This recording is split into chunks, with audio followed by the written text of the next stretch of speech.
1987. Everybody there, I was the one holding the camera. 3 generations in my grandmother's backyard. Aunts and uncles arranged by height, which was hard because nobody agreed on the order, which is the most family thing that's ever happened. The whole coast on my mother's side arguing about who's taller in the August heat while I stood behind the smaller Kodak my uncle handed me. You got the steadiest hand, which is how I ended up outside the frame behind the stand. The photograph I'm not in is the one I remember most.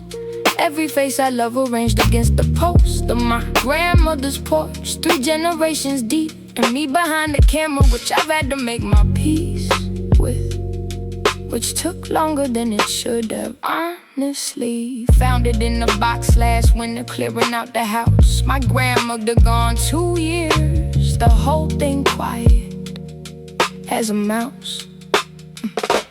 Compared to what it was, I held the photo, counted faces.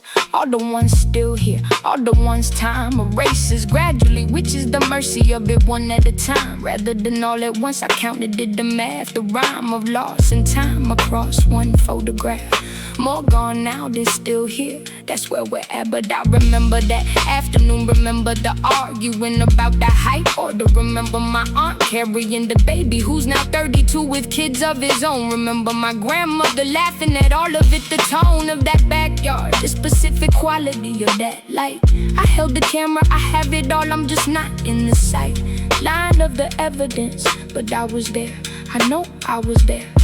The photograph doesn't need me in it, I was there.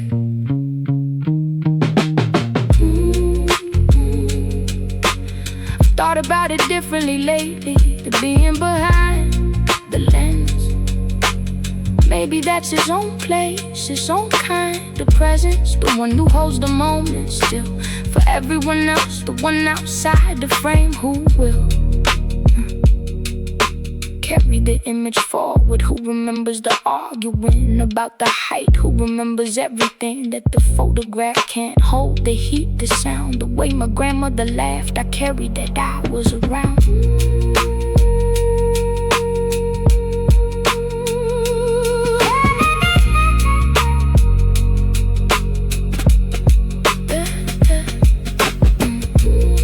Everybody there, except the one holding the camera. I was there though, I know I was there.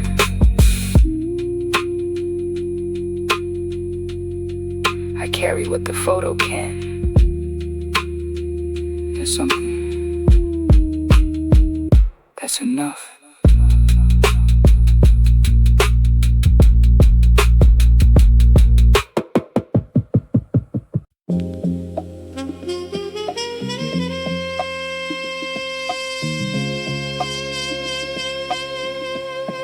They made resolutions. Just sat there and felt the year turn over. Felt different, couldn't explain it.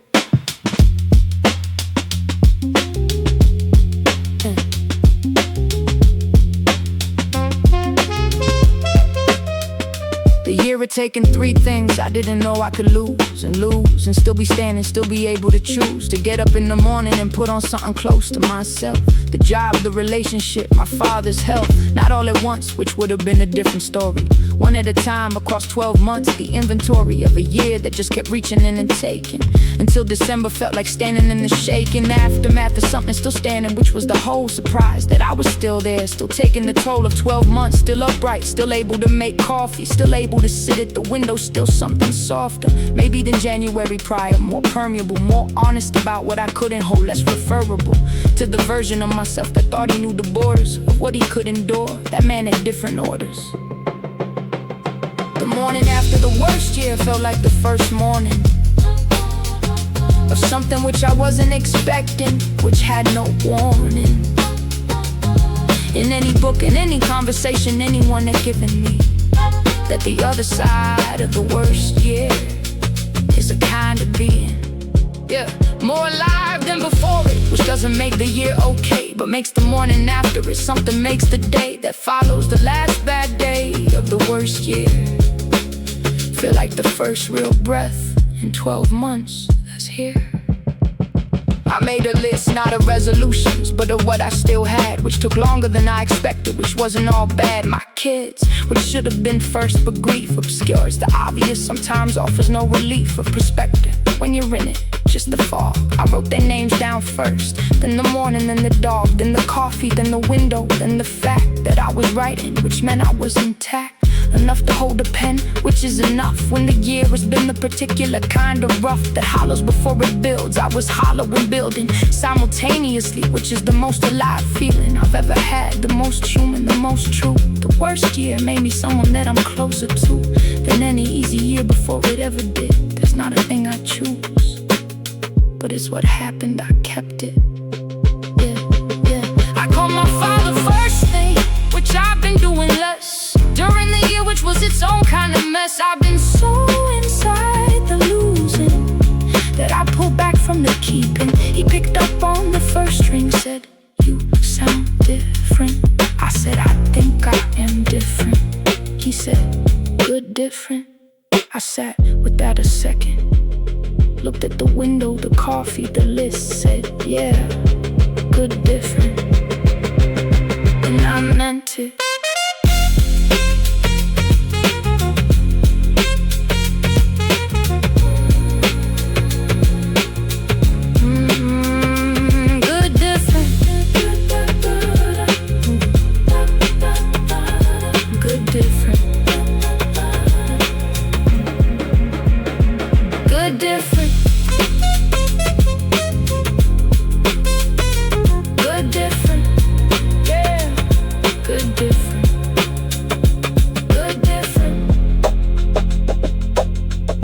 Year built the most of me, still building.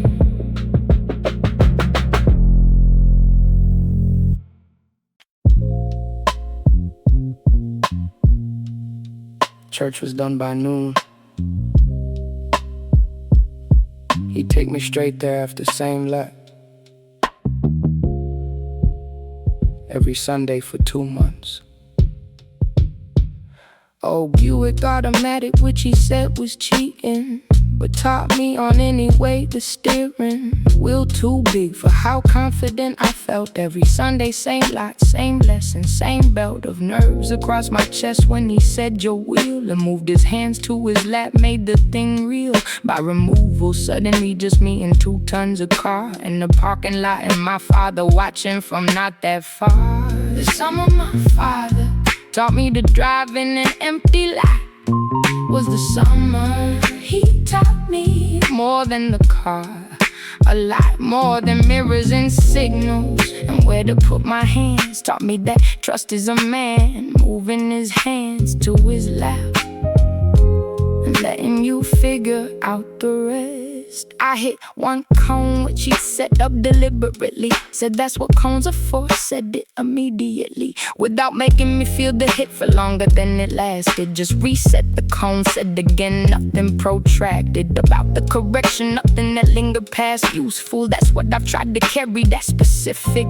jewel of teaching. Correct it, reset it, say again. Don't let the mistake become bigger than the lesson, and then move on, which is harder than it sounds when you're the father watching someone you love make the mistake when you rather absorb it yourself, which he could've, which he didn't. He let me hit the cone, that's the whole thing he didn't. The summer my father taught me to drive in an empty lot. The summer he taught me more than the car, a lot. He let me drive home one Sunday, real streets, no lot. Sat in the passenger seat like a man who'd forgot how to be anything other than calm. Didn't reach for the dash, didn't tighten when I braked a little late, didn't clash with the moment by controlling it. Just sat there steady, told me after I parked you were ready. 3 weeks ago, I just wanted more Sundays. I laughed, that's the whole thing, that's fathers. That's always the summer my father taught me to drive in an empty lot. Summer he taught me more car a lot.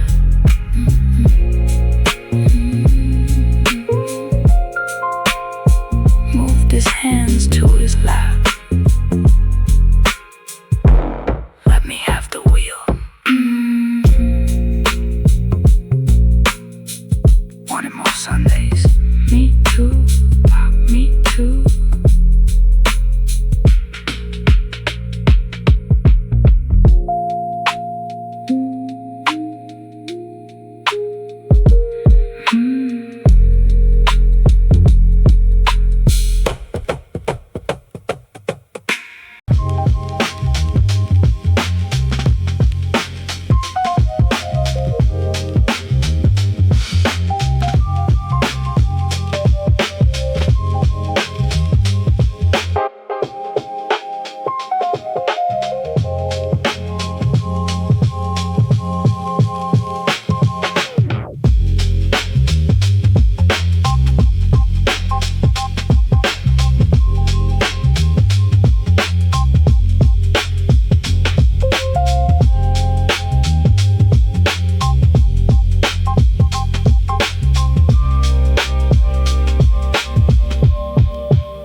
Of everything he had,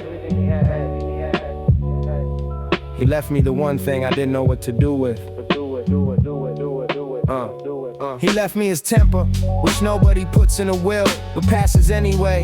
Arrives without the skill set required to manage it. Just the thing itself, sitting in your chest like something pulled from a shelf you didn't know existed.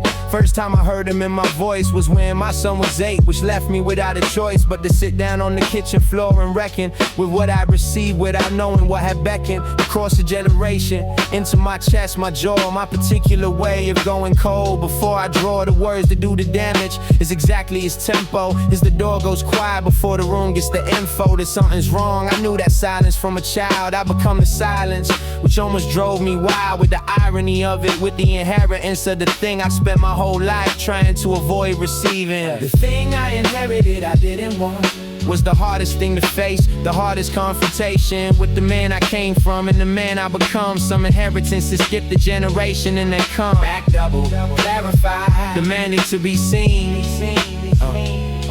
I went to therapy specifically about this one specific inheritance, specific pattern was undone by awareness and what requires the harder work of actually changing the circuitry, the quirk that's generational, that has roots you can't see from above the surface. 3 sessions in, she asked me, what did your father do with it after? I said, got quieter, mostly got slower to the after of the flare. She said, so he worked on it too, just without the language for it, just without the use, sitting across from someone asking him the question. That refrain was the whole session, that was the lesson. The thing I inherited I didn't want. The thing I inherited I didn't want.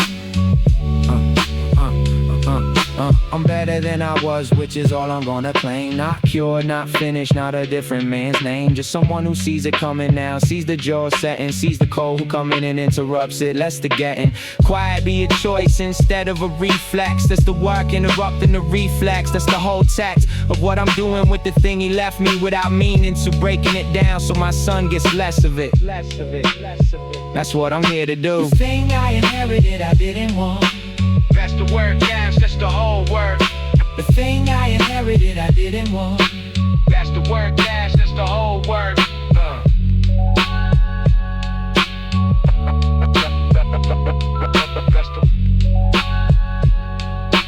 That's the word, yes, that's the whole word.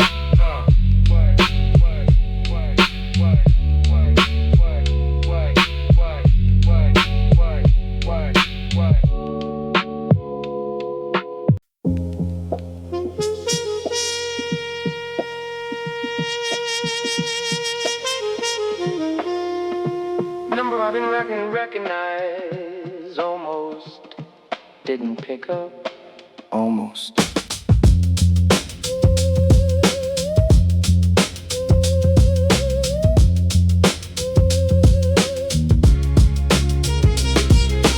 Voice I hadn't heard since we were 19, 20.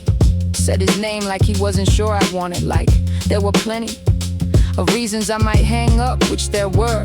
Said I've been trying to find the right time, that's the blur. I've been living in for 20 years, there's no right time. I just owe you something and I've let it climb too long already, so I'm just gonna say it, which he did, which took 4 minutes, which I let him. The apology that came 20 years late still landed, that's the thing I didn't anticipate. Thought too much time would make it hollow, make it thin. Turns out a real one lands whenever it comes in. 20 years late, it's still an apology. Still does something to the place it's old. Still sets something free. Still set something free. He taking something from me, not a thing. A year of my confidence, a year of the particular fear that follows you when someone you trusted uses it against you when the friendship was a counterfeit of what you thought it was. I carried that for 20 years in the form of how I let people close in the gears that slow down when someone gets too near too fast. He knew what he'd done, he'd known the whole time it had amassed enough in him to finally make the call at 40. I sat with the phone after we finished inventory of what I felt, not rage, which surprised me, something closer to relief, which clarified me around the thing I've been managing without naming. The apology didn't fix it, but it did the reclaiming of a narrative that had a minute as a mystery. Now he's just a man who did a thing and said so. That's history. 20 years late. What, 20 years late? What? what he did with it. I told him I appreciated the call, which was true. Didn't tell him it fixed anything, because it didn't fully do that. Some things don't fix, they just get companioned by an acknowledgement, which changes the way you've managed. Carrying them lightens the load by the weight of being seen. I hung up and sat quiet for a while, somewhere in between the before and after of that phone call. In the new version of a 20-year-old thing, that's what a real apology can do. 20 years, still landed, sets something free. Even late, it sets something free.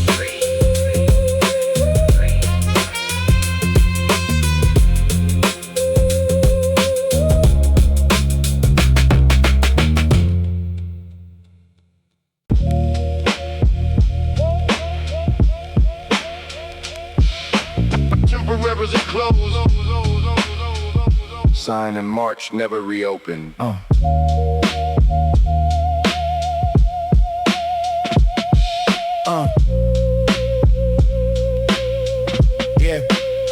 Big Mike had been cutting hair in that spot since '89. Same chair, same mirror, same magazine rack, same line out the door on Saturdays, which became its own community meeting, its own courthouse, its own throne room for whoever needed to be heard that week.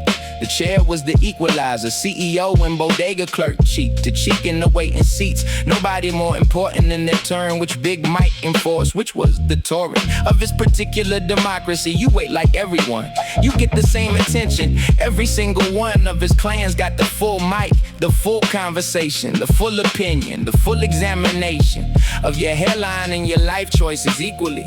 The sign went up in March and that was it. Sequentially, the world changed, and when it changed back, Big Mike was done. 68 years old, said his hands had run.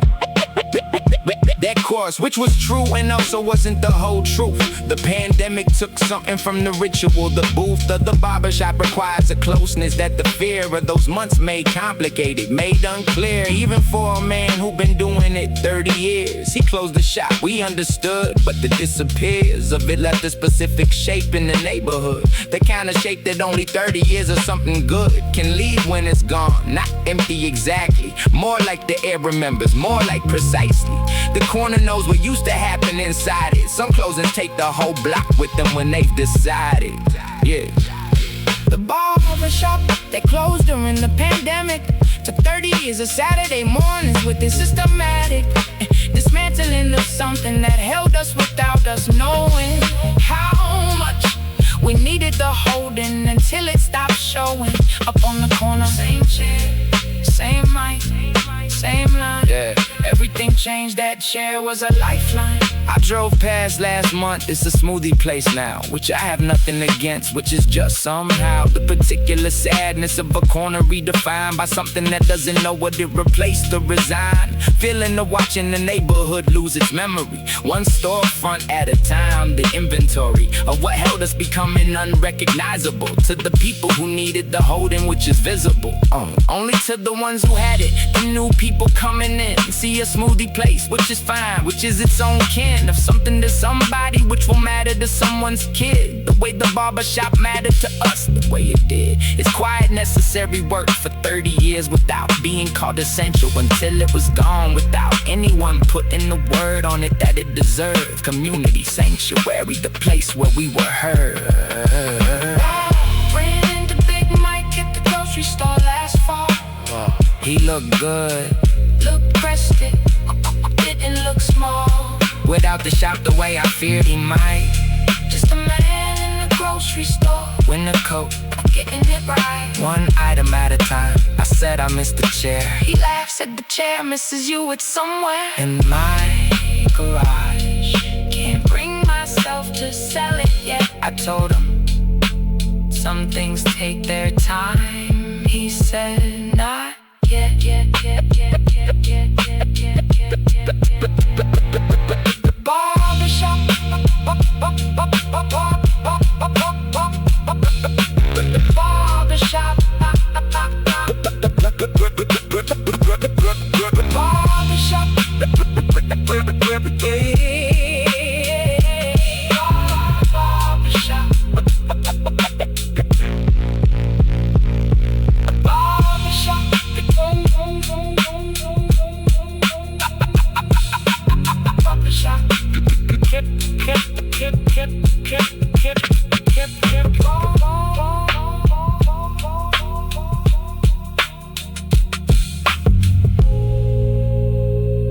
Temporarily closed.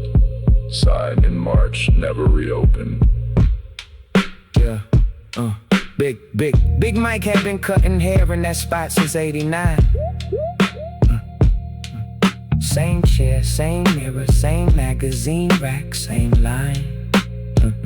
But Big Mike had been cutting hair in that spot since '89. Same chair, same mirror, same magazine rack, same line. Out the door on Saturdays, which became its own community meeting, its own courthouse, its own throne. Room for whoever needed to be heard that week. The chair was the equalizer, the CEO and bodega clerk cheek to cheek in the waiting seats. Nobody more important than their turn, which Big Mike enforced, which was the torrent of his particular democracy. You wait like everyone, you get the same attention.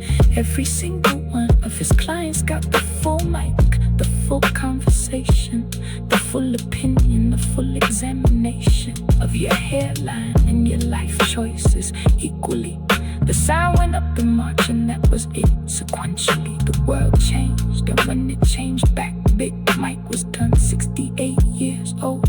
Said his hands had run their course, which was true and also wasn't the whole truth. The pandemic took something from the ritual. The booth of the barbershop requires a closeness that the fear of those months made complicated, made unclear. Even for a man who'd been doing it 30 years. He closed the shop, we understood, but the disappears of it left a specific shape in the neighborhood. The kind of shape that only 30 years of something good can leave when it's gone. Not empty exactly, more like the air remembers, more like precisely the corner knows what used to happen inside it. Some closings take the whole block with them when they've decided. The barbershop that closed during the pandemic took 30 years of Saturday mornings with this systematic dismantling of something that held us without us knowing how much we needed the holding until it stopped showing up on the corner. Same chair, same mic, same line, everything changed. That chair was a lifeline.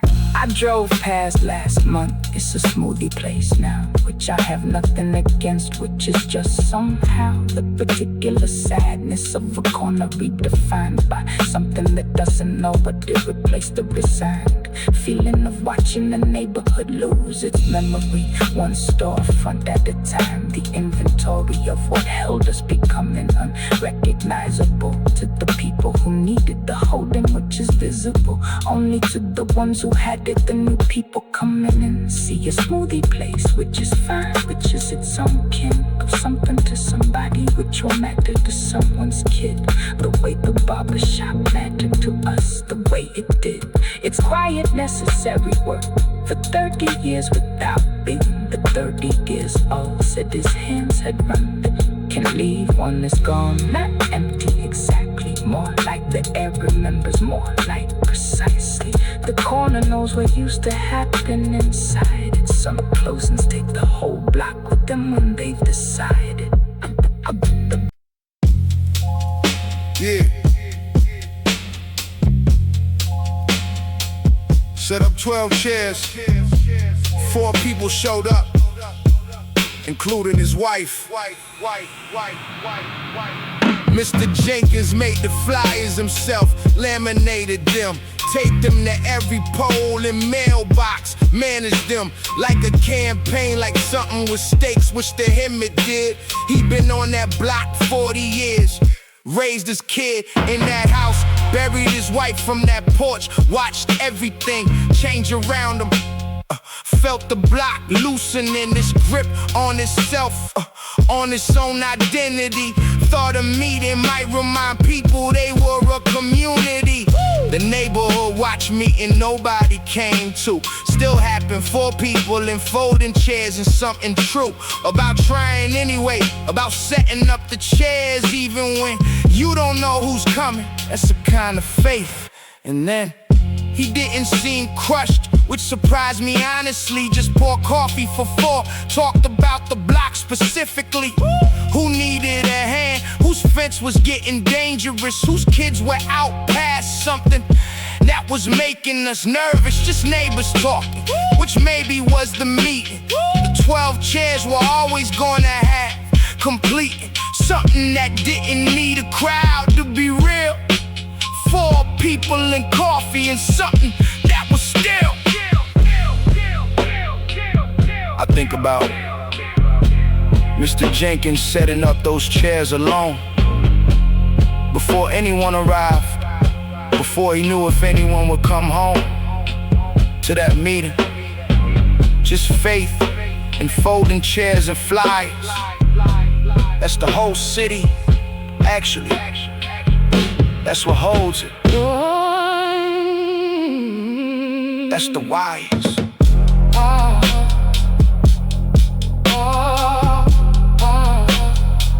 12 chairs.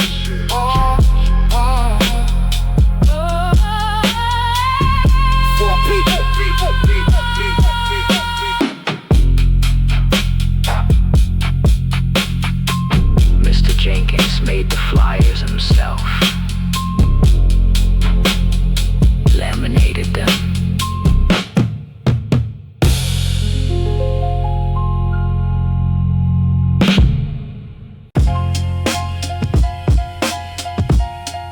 Borrowed it without asking.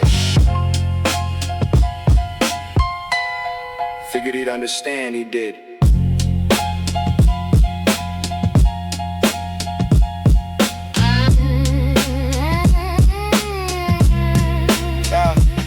Uncle Ray had one good watch, wore it to every important thing. Funerals, job interviews, the day he signed his first apartment, everything that required him to walk into a room and be taken seriously. He never said that's what it was for, but we knew mysteriously, or not so mysteriously. Some things communicate without the conversation. Some things just translate across a family through observation, through watching a man prepare himself, through learning the ritual before you understand.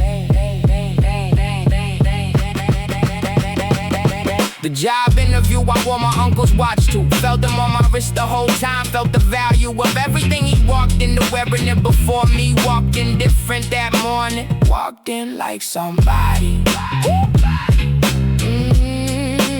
Walked in like somebody. Interview was for something I was barely qualified for. Applied anyway, which was its own lesson, its own door I kicked open with an application that required nerve more than credentials. Required believing I deserve to be in the room, which is the hardest part. The part nobody puts in the job description, the part that starts before the handshake, before the first question comes. That watch was doing something for my chest that nothing else does.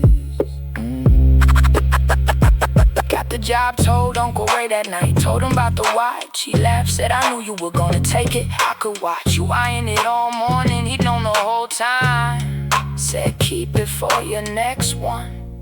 Gave it to me, still mine. Gave it to me, still mine. Gave it to me, still mine. Still mine, still wear it to the important things.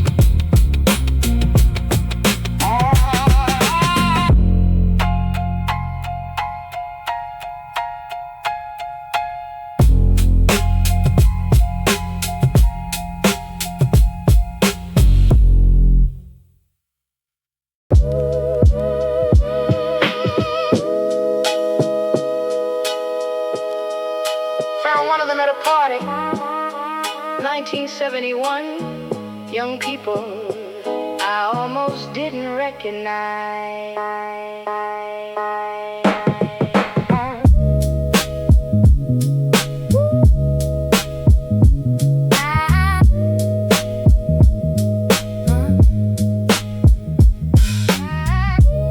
She's laughing at something he said, head thrown all the way back.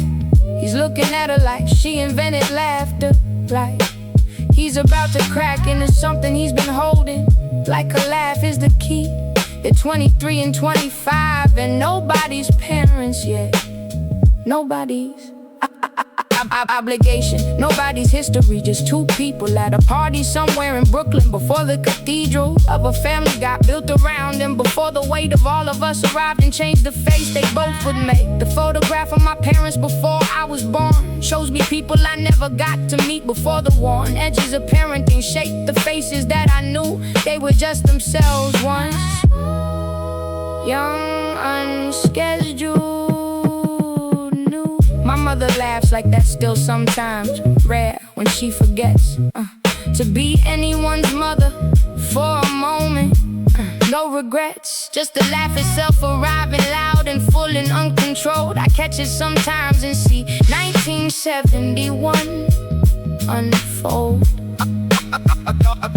across her face for half a second, then it's gone. She's back to being everything to everyone, back to being mom. But in a half a second, I see the woman at the party, 23, throwing her head back,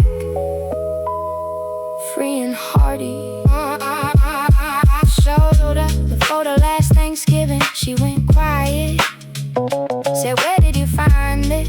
Like she was trying to buy it back from wherever time puts things. She held it a long time, said, "I remember that night exactly." Said, "I was fine that night, just fine." I didn't ask what she meant, I just think she meant she was fully herself, present, spent on nothing but that moment. I hope I have a photo like that one day. Someone finding it and finally seeing me before the way. She was laughing. She was laughing. That day, she was just laughing.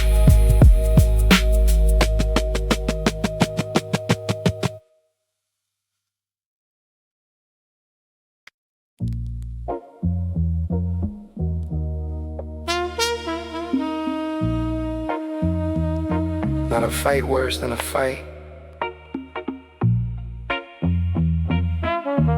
Just two people sitting with the question.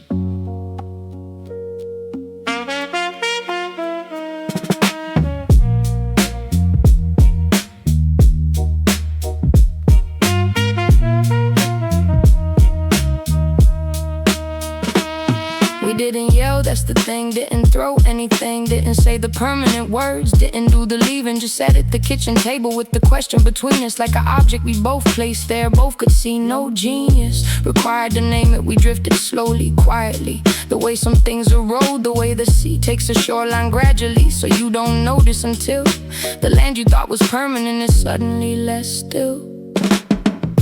The night we almost didn't make it look like nothing from outside. Two people at a table, neither one willing to decide to end it or to fix it. Just a question sitting there. Hardest night of my adult life. Nobody would've known from the street. Nobody know to care. She spoke first, said, "I don't want this to be the end, but I don't know how to find us again." And then I understood that she wasn't leaving, she was lost. Same as me, which was the first honest thing we crossed in months. The first thing that felt like the truth we'd both been holding. I said I don't want it to be the end either. Unfolding something I've been keeping tight for half a year. That was the whole night, that was it. That was how we stayed here.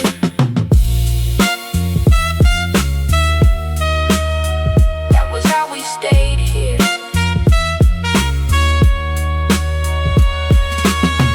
Took a long time after that to rebuild what we let go. Therapy, hard Tuesdays, slow Saturdays, the slow reconstruction of a thing that hadn't broken, just bent further than we knew it could and hadn't snapped. That's what we meant when we said we almost didn't. We meant it, we were close, but close ain't gone. Close is still something. Close is what matters most. Close ain't gone.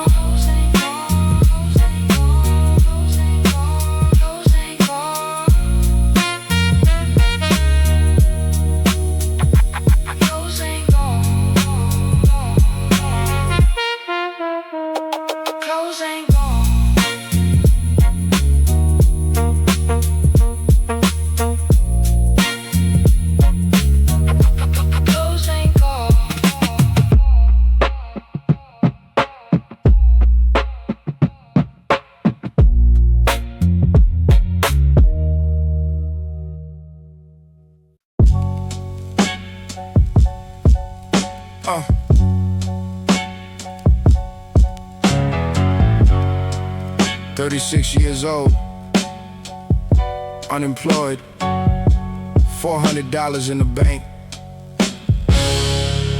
2 kids counting on me. You find out who you are when the number hits 0, not the dramatic version, not the movie style hero, just the man in the kitchen at midnight calculating how long $400 lasts with 2 kids waiting on breakfast in the morning, on school supplies in September, on a father who looks like he's holding it together. I got good at the math that year, got good at the stretch, good at the dignity of buying what you can, nothing extra, no sketch. What I learned the year I had, nothing stayed with me longer than anything comfort ever taught. Struggle made me stronger in a specific way that ease never could have done. Learn what I was made of when the 400 was gone. Took 2 jobs that were beneath the title on my resume.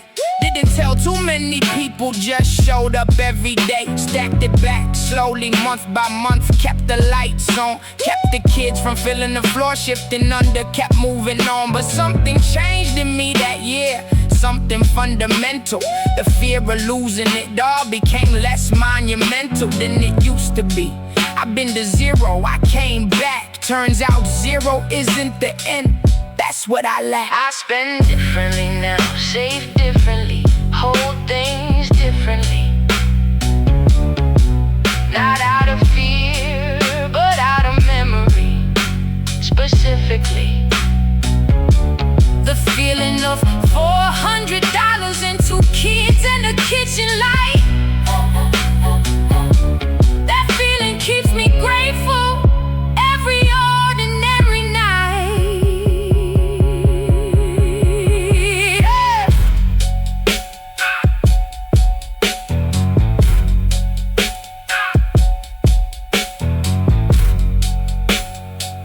$400, 2 kids, made it back, made it back. Ooh, made it back, made it back.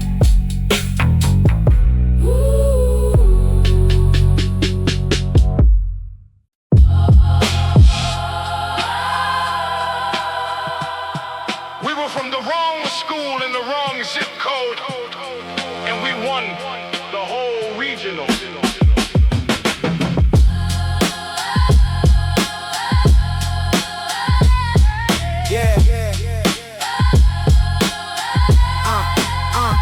School had no budget for the jackets, no coach with credentials, no trophy case history, no prior originals. Just Mims Cooper who taught English and believed in 6 kids who needed somewhere to put the grief in the argument, in the excess of having something to say in a world that kept telling them to say it a different way. She taught us structure, taught us evidence, taught us how to make the room feel what you feel. And then somehow the debate team nobody respected walked into the original final in somebody else's gymnasium and took it apart with evidence and presence in Mims Cooper's voice in our heads. That's the whole thing, that's what produces.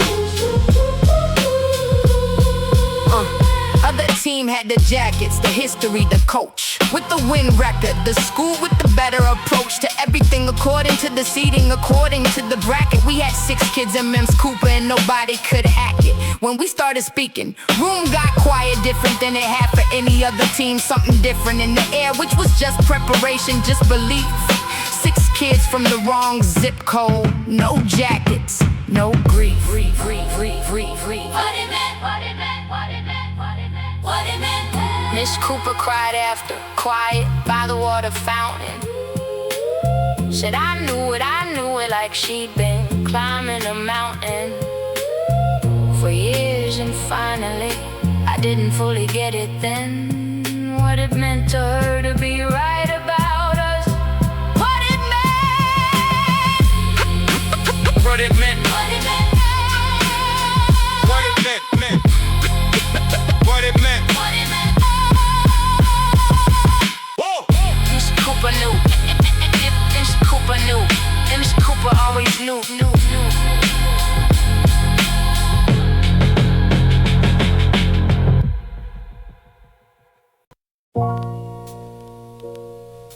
his name come up 3 times in 1 week. Figured I'd call him back when things slowed down.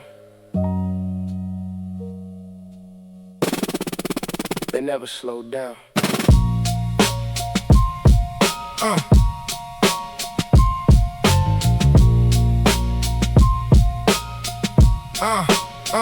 We've been close since 9th grade, the kind of close that don't need maintenance, the kind you diagnose.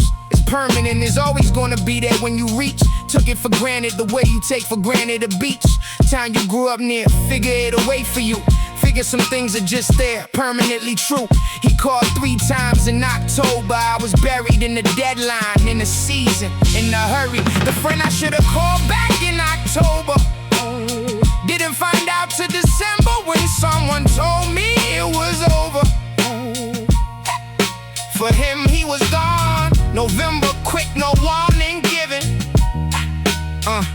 Now October's the heaviest month I live in. I went back through the missed calls, sat there on the floor, 3 calls, no voicemail would somehow hurt more than if he'd said something and he just wanted to hear me. Just wanted a voice, just wanted somebody nearby, nearly. Anyone who knew him way back when and I was home that week, I was right there, I just didn't try hard enough to stop and call him back one time. That's the thing I carry now, that's the thing that's mine.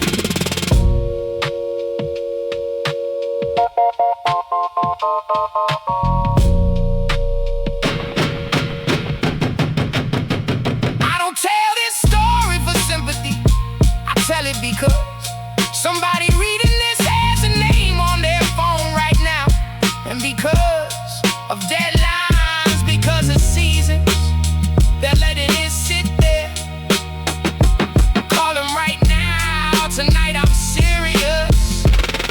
Just call, be there.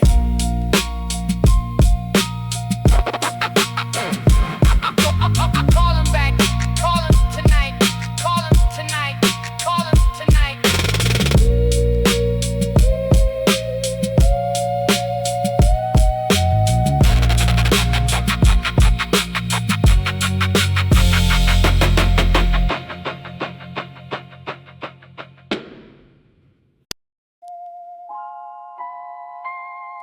Sat outside his door for 20 minutes before I knocked.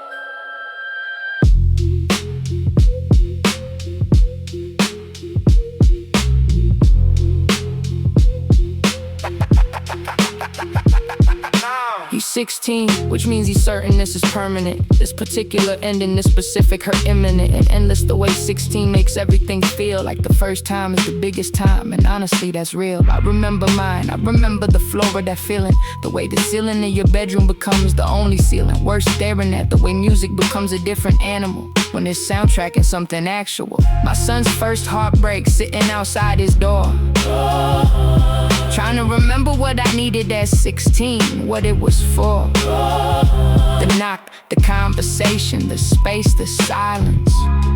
Fatherhood is mostly guessing which one to lead with. Knock twice, he said come in, which surprised me honestly. Thought I'd be talking through the door, but he was sitting up mostly composed, which was his own kind of heartbreak to witness. A kid learning to hold pain with a certain kind of fitness. Already at 16, already building the wall. I sat down on the bed, didn't say anything at all for a minute, then said, you wanna talk or just have someone here? He said, just here. So I stayed just there, just here. Just here. We didn't talk much, watched half a game. Ordered food around 10, he said it just hurts. And I said, I know it should.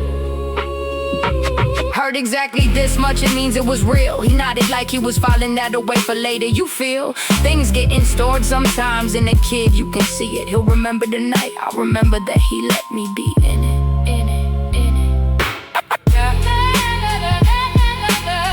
Just here, just needed someone here. Just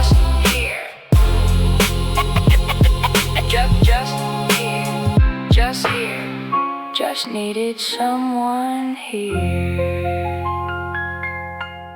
Sat with him till midnight. That's the job.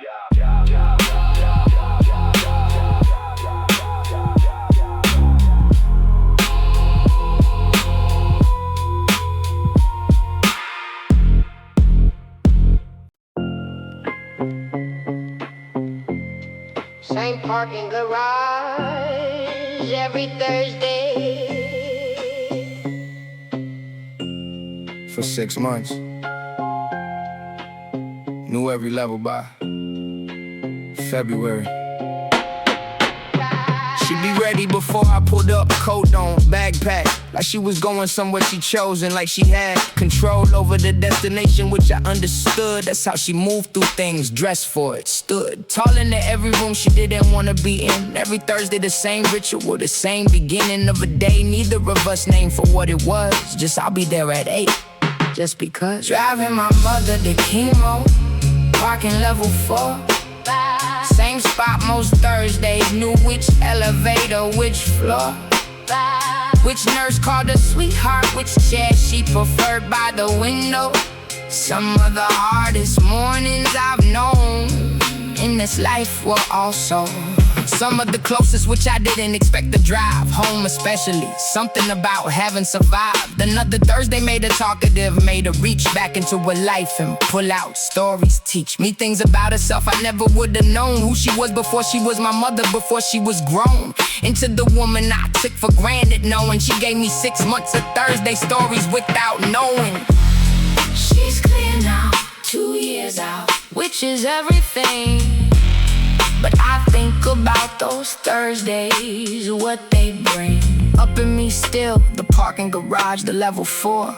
I learned my mother as a person in the waiting room. There's more to her than I spent 30 years discovering. I'm still discovering. She's clear now.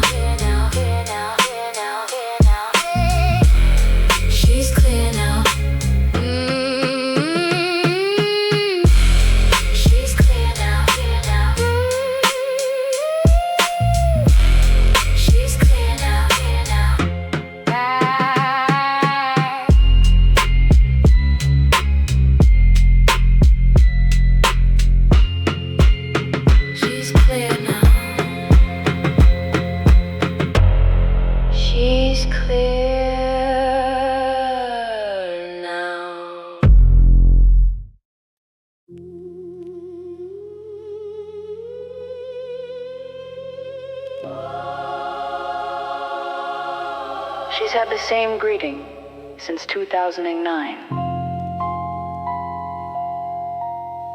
We've told her 100 times. She doesn't care.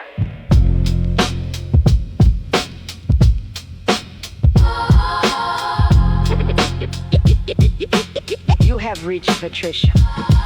You have reached Patricia. Please leave your name and number. And I will return your call at my earliest convenience. No wonder. We all know it by heart, 17 years of the same formal declaration into the void before the beat came. She recorded it on a Nokia in the kitchen. Said it once, never re-recorded, never switched and never will. We've offered to help, she's declined with dignity. Said it tells people I'm professional. Let it be. My mother's voicemail greeting has been the same since 2009. At my earliest convenience. Formal, hers a sign of a woman who decided once and saw no reason to revisit. 17 years of the same message. I love it, I'll miss it when she goes, and I can't say when because I refuse to think about it long. That greeting is the thing I'll used to hear her first, before anything, before the photos, before the handwriting, before the furniture. The most present version of her voice is that Nokia recording. Formal, proud, a little stiff, a little hoarding of professional dignity in the casual age. Patricia at her earliest convenience on the page of whatever comes after. Still returning calls, still there. Not yet, not yet, not yet.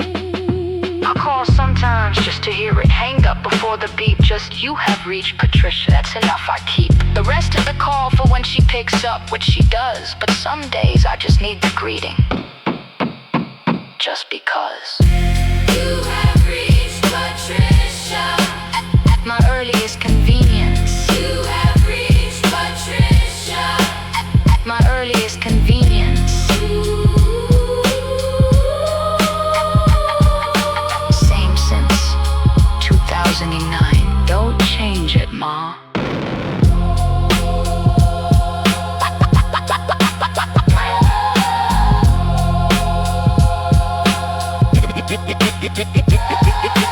You have reached Patricia.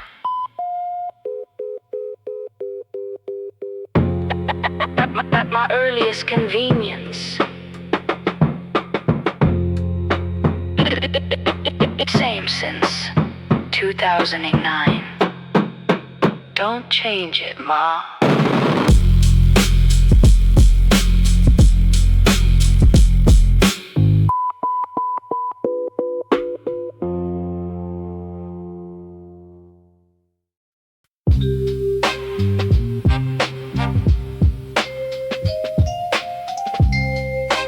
Her people are loud and hard to lead, and cook too much food.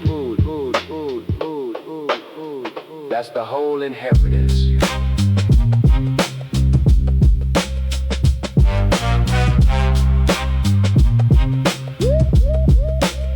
Her people come from a small town in Georgia, red clay roads. 8 kids in the house, they should have held 4 carrying loads. That would have broken something else, didn't break them. Just made them loud and made them feed you before they named you. Whatever you needed, hospitality is theology. Food is love is language, the whole cosmology of that family is a table. Who's at it, what's on it? Whether there's enough, and there's always enough, don't question it.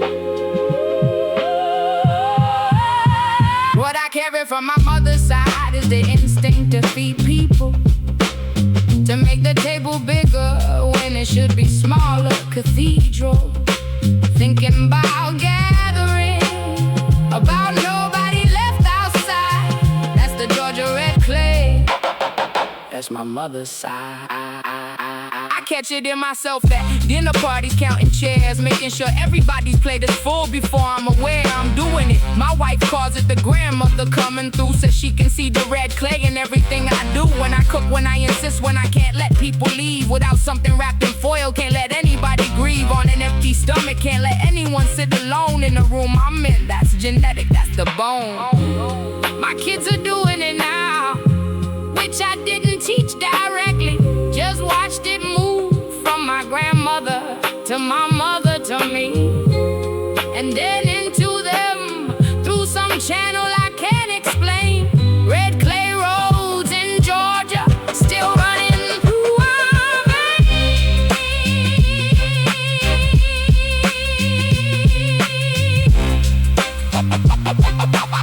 Always enough at the table. Always enough. Georgia, Georgia, Georgia, Georgia, Georgia, Georgia red clay. Still running through our veins.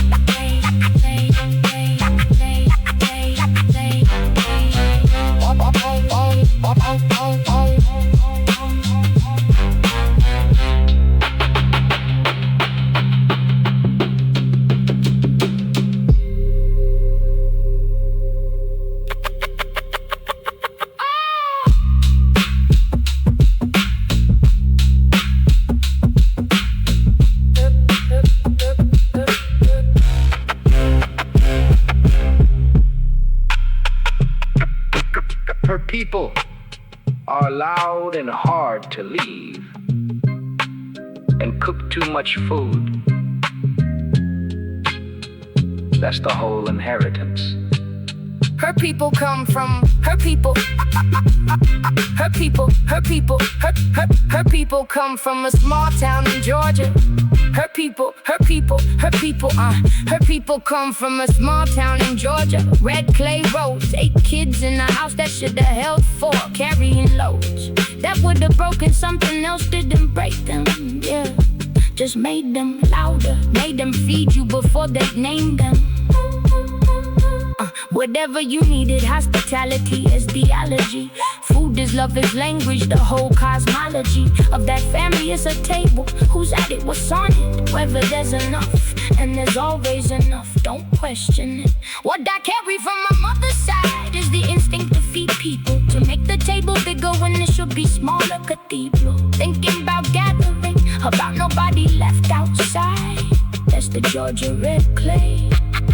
That's my mother's side. I catch it in myself at dinner parties, counting chairs, making sure everybody's plate is full before I'm aware I'm doing it. My wife calls it the grandmother coming through. Says she can see the red clay in everything I do. When I cook, when I insist, when I can't let people leave without something wrapped in foil. Can't let anybody grieve on an empty stomach. Can't let anyone sit alone in the room I'm in. That's genetic, that's the bone.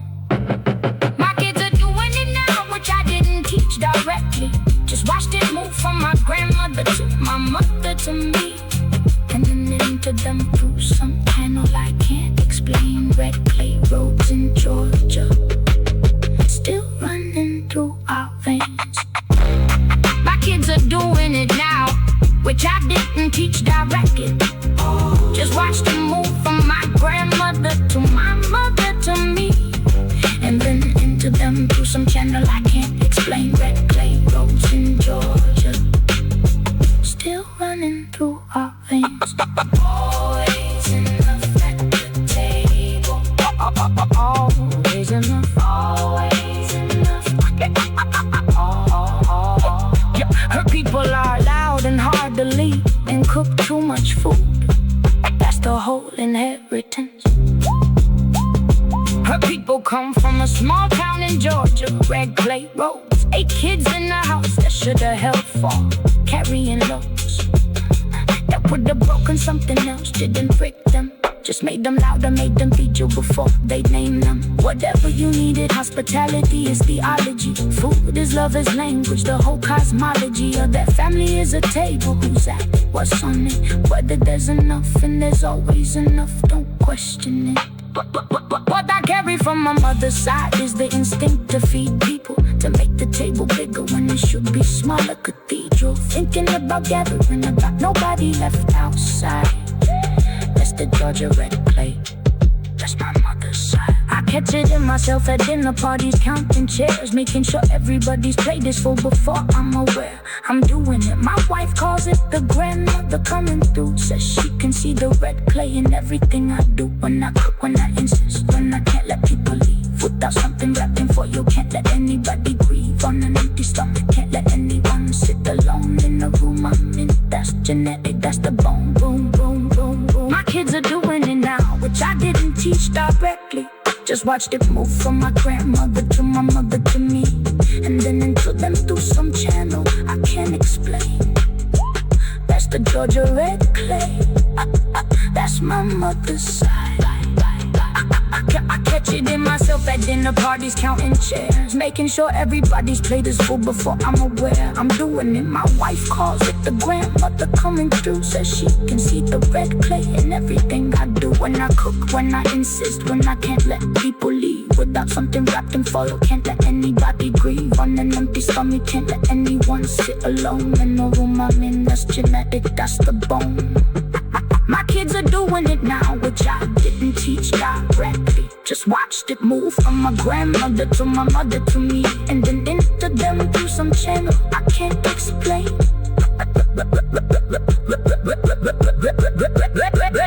My kids are doing it now, which I didn't teach directly. Just watched it move from my grandmother to... Yeah.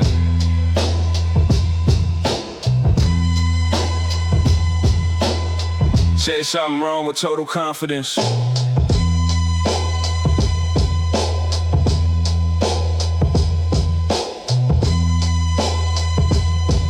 She waited until I finished, then she corrected me. I was explaining, son, I half knew. Filling in the gaps with confidence the way men do. Smoothing over the maps of what I actually understood with a tone that said, trust me. She let me finish 12 years old. A hurry, not fussy about it. Just said, I don't think that's right, Dad, actually. And and showed me on a laptop factually, practically the thing I got wrong with total certainty. Moments before I looked at the screen, she was right. I sat there, said nothing more. My daughter corrected me and she was right. 12 years old, patient, didn't make it a fight, didn't rub it in or let the moment run. Just moved on like it was nothing, like it was done. That's more grace than I had at 44. I thought about how I would've handled it at an age. If I corrected my father, what would've been the gauge of his reaction? Pride or defensiveness, I knew which one. It would've been the second, I knew, because I'm his son. And I felt the second rising in my chest for half a beat before I caught it. Swallowed it, accepted the defeat gracefully. I tried to set you right, thank you. She just nodded, went back to her homework, already through.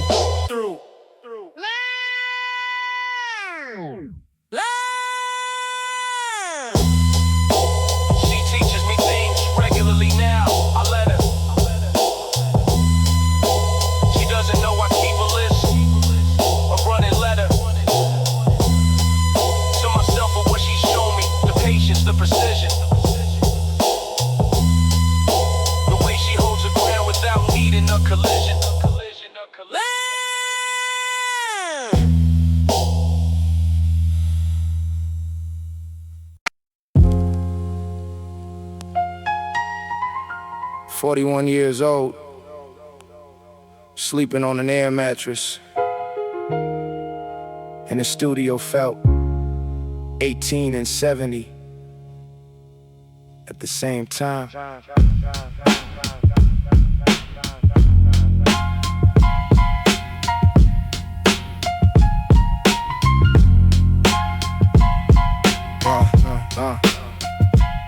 Brought 4 boxes and a lamp from the old house. Everything else was hers, which was right, which was ours, but hers more. The way things that build a home belong to the one who built it, and that's fine, I'm on my own. Now in a way I haven't been since 22. 600 square feet, learning what I'm supposed to do with quiet. With an empty closet, with a bathroom, where the only products on the shelf are mine, the whole room. First apartment after the divorce, air mattress on the floor. 41 years old, rediscovering what you're for. When you're not somebody's husband, not the man in that house, just yourself in 600 square feet, quiet as a mouse. First grocery run, I bought everything I like. Nothing compromised, nothing strategically typed into a shared list. Just mine, the cereal she hated, the hot sauce on everything, the schedule I waited years to have back, which felt like freedom for a week, then felt like a reminder of what I'd gone to see in that marriage in the first place. Someone to share it with. Freedom's a complicated gift. I don't regret the marriage. I don't regret the end. We stayed past where we should have been. Honest with each other, honest with ourselves. Some apartments are the cost of waiting too long on the shelf.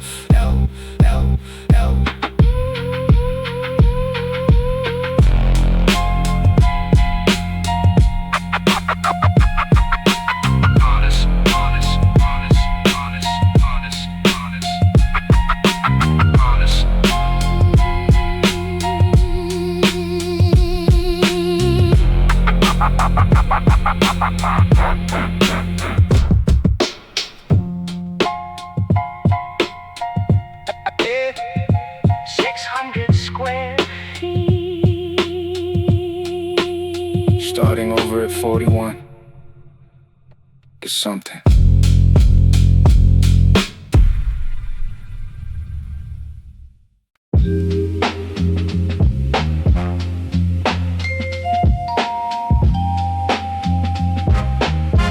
Pulled into the driveway and just sat there. Both of us, 20 minutes. Started over something small the way the real ones do. Not the thing we said it was, never is, you know that's true by now. The dishes were the word but not the sentence. The sentence was I feel invisible, the sentence was resentment. They had been building in the space between two people who love each other badly sometimes, who are equal in their ability to wound and to withhold. 20 minutes in the driveway, engine cold. The argument we had in the car in the driveway, neither one us ready to go inside and find a way to take it into the house, to let it hit the walls. Sometimes the car is the only room that holds it all. She said something true that I didn't want to hear, said it quietly, which was worse, which made it clear. She'd been saving it a while, choosing the right moment. I didn't respond right, got defensive, no atonement. In my first reaction, which she's used to, which is the problem. I knew it while it was happening, couldn't stop the bottom of me rising up before the better part could intervene. Said sorry, eventually meant it, somewhere in between. We're better now than we were then, which took some doing. Some arguments, the load-bearing walls, the breaking through and rebuilding after changes the whole house. We talk more now, fight quieter. That's something to talk about. Money, money, money, money, money, money, money, money, money, money, money. 20 minutes in the driveway.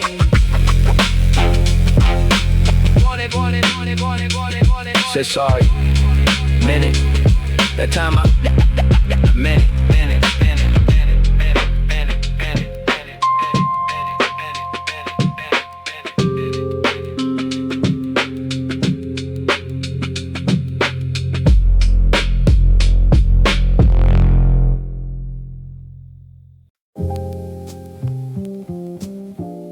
His name on the bench, Brother Funk. Cost us $400 and felt like nothing and everything.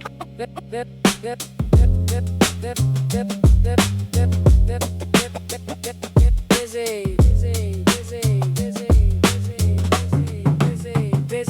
City program, you pay the fee, they put the plaque on. Name and dates in one line, whatever you want to have on there permanently, or until the bench needs replacing, which the Parks Department says is decades, no erasing. Before then we argued for a week about the one line. His daughter wanted something religious, I said that's fine, but let's ask what he would've wanted on it himself. We laughed because we all knew something about himself. The bench we put in the park with his name on the back, permanent enough, public enough, keeping him on the map of the neighborhood he walked every single day for 50 years. Some memorials are marble, some are benches, both hold tears. He fed everyone on the line, that's it. Argued about it, landed on it, knew it fit better than anything poetic, anything formal along. He fed everyone, that was his whole song. Literally, figuratively, both. The man cooked for any person in proximity, overlooked. No one's empty stomach, no one's heart weak. He fed everyone is all you need to speak. I go sit on it sometimes, which feels strange and right. Sit where strangers sit, where kids eat lunch, where the light hits the fountain in the afternoon a certain way. He would've liked the spot, he would've had something to say about the pigeons. He always had something to say about the pigeons.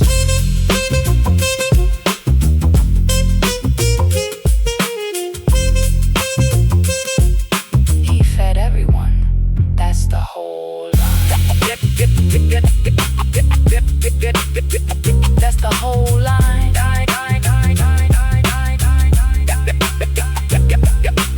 Bench by the fountain, his name in the sun.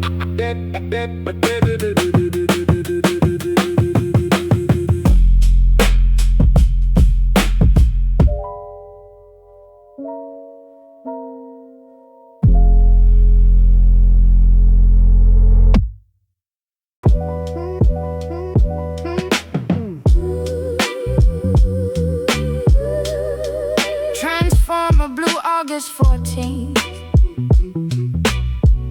Whole 6 blocks dark by 7 by 9.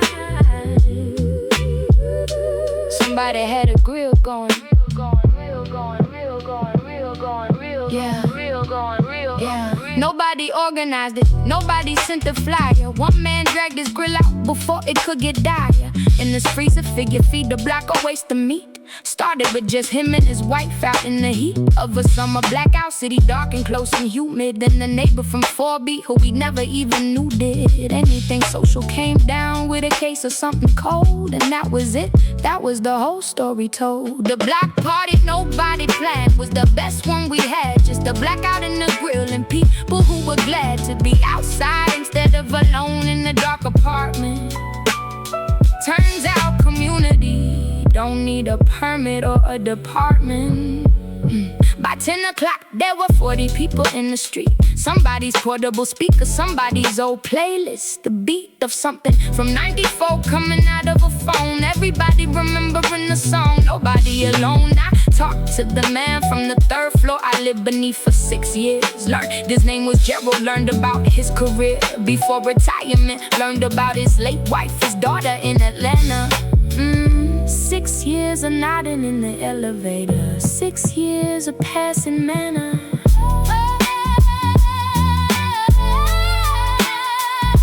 What it revealed? What?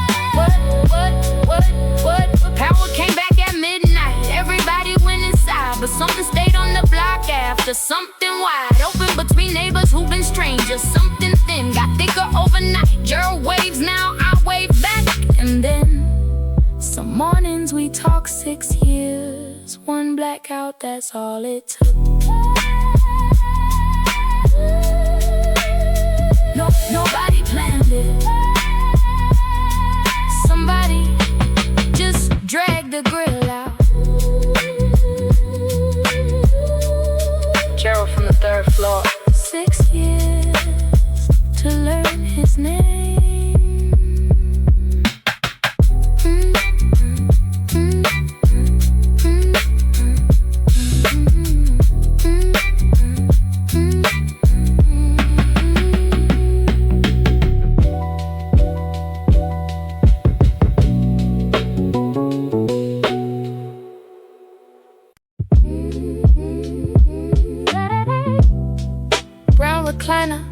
Left corner by the window. Been there 20 years. Nobody sits in it. It's not a shrine. Nobody decided that. Nobody said out loud, don't sit there. It's just a fact that nobody does. But it stays empty at Christmas, at Sunday dinners, at every family gathering. Witness to the space a person leaves when they vacate permanently. The rooms they lived in. Gravity apparently works on furniture too. Keeps the impression of a person in a chair long after. Keeps the shape, keeps the curtains, the chair. Nobody sits in anymore, holds a shape. 20 years of him in it, 20 years, no escape from the outline of a man who watched every game from that corner. We leave it empty without talking about it. That's how we honor. My nephew sat in it once, he was 3, didn't know. We all went quiet in a way that made his mother go pale for a second. Then we let it be. He's 3, he climbed in, fell asleep in it. And honestly, something released in the room, like the chair remembered what it was for. Like something that had been dismembered from its purpose. Got it back for one afternoon. A 3-year-old asleep in the corner, filling the room. I think he would've liked that. Would've said, let the boy sleep. Would've turned the game down, which he never did. Which is deep proof that even the memory of him has evolved. Some chairs are just chairs eventually. Some things get resolved.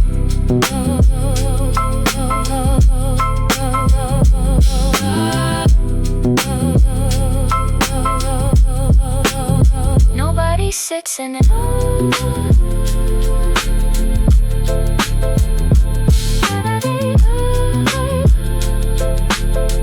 Everybody knows why.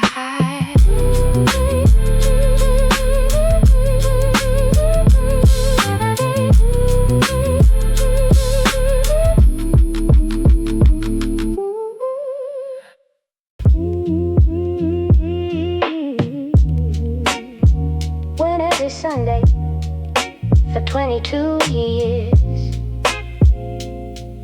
Then one Sunday I just didn't go.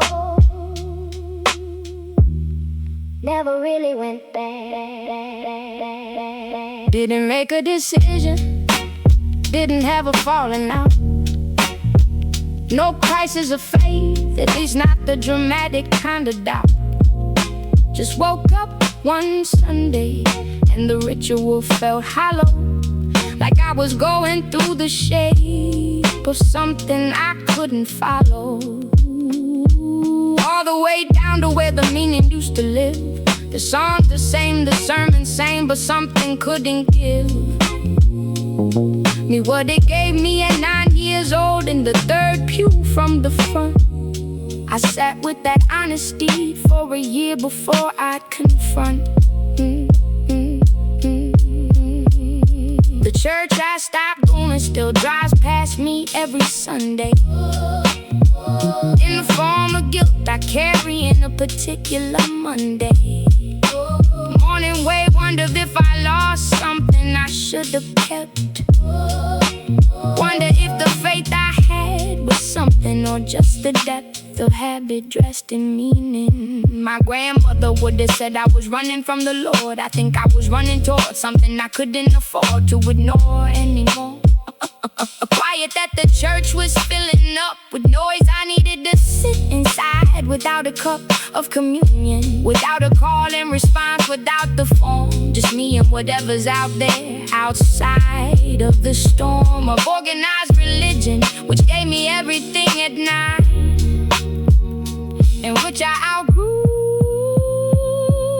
which may have been the design. I pray still differently, badly, without the words I was taught.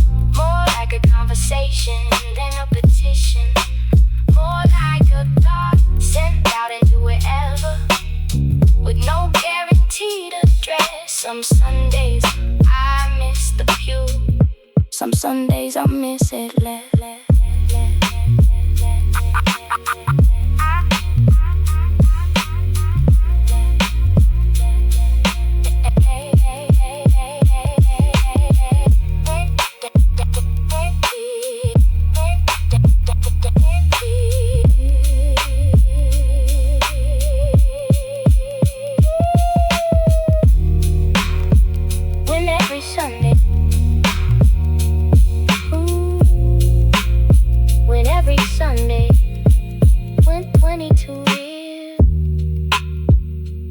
Still something out there,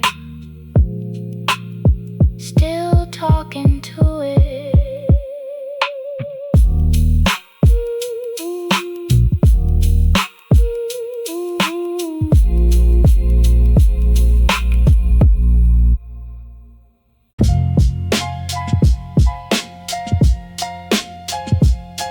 Thanksgiving.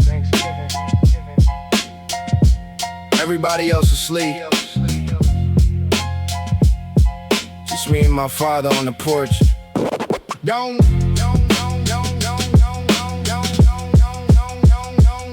know how it started.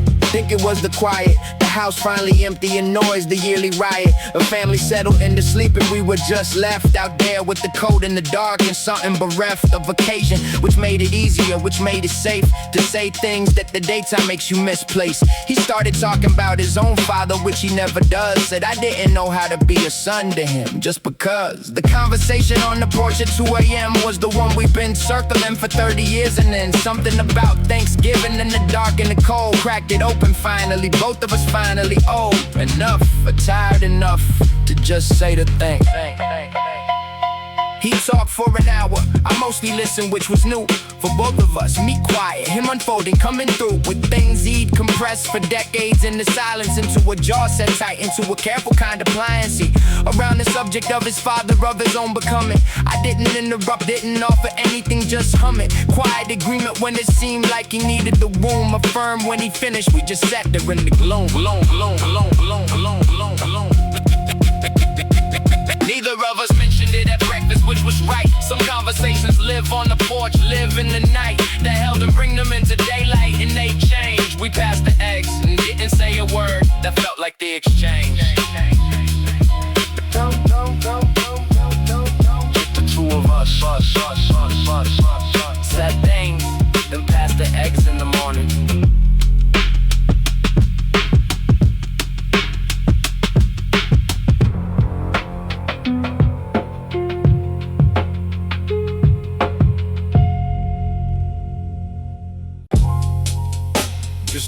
joint, no call, no email. Just stayed in bed till 9. Then drove nowhere specific.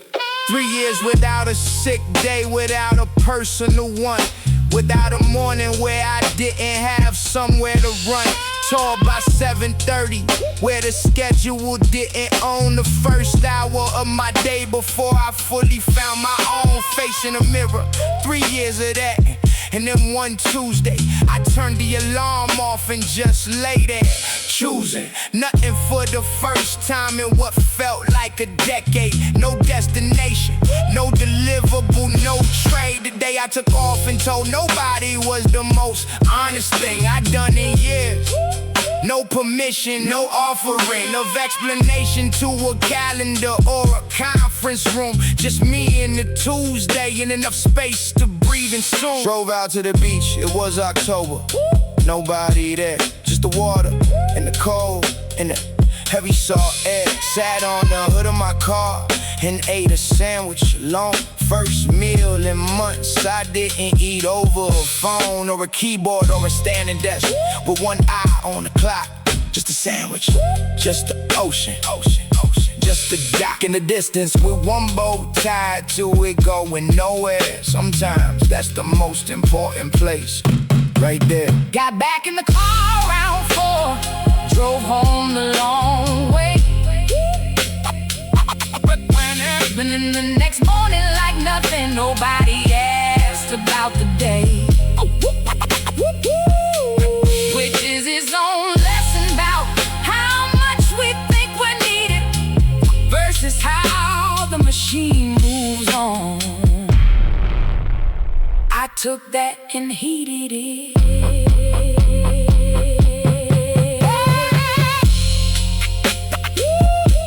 Nope, nobody there.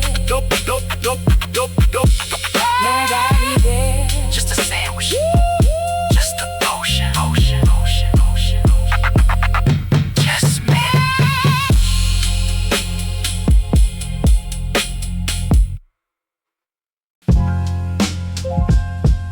Yeah.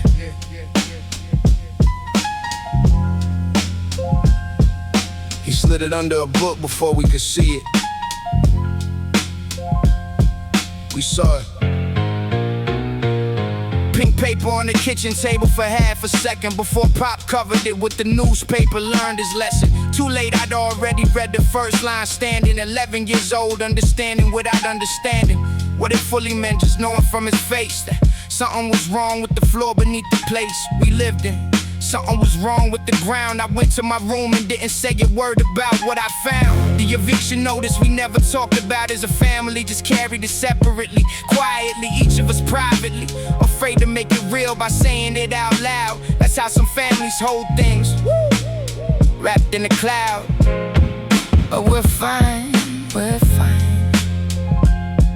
always fine. We moved 2 months later, called it an upgrade, new apartment, 1 block over, same charade of everything being a choice, being intentional. Pop carried every box himself like it was ceremonial, like if he moved it with enough purpose, it become exactly what he said. It was a step up, not a run from a landlord, from a notice, from a number he couldn't make. My mother ironed the curtains first thing for his sake. I asked him about it once, 20 years later over dinner. He looked at his plate a long time, said I should have been a better winner at managing things back then. That's all he said. I told him the new apartment had better heat instead of pressing it. Some things stay folded in a drawer, some things you let a man keep. That's what fathers are for.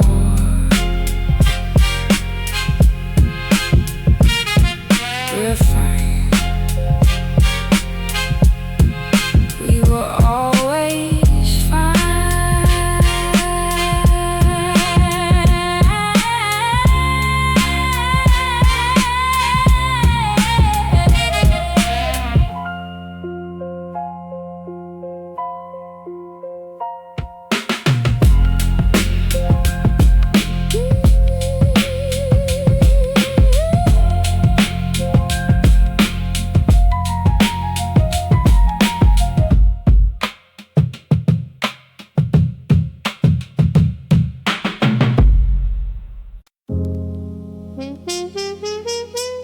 Mr. Harrison.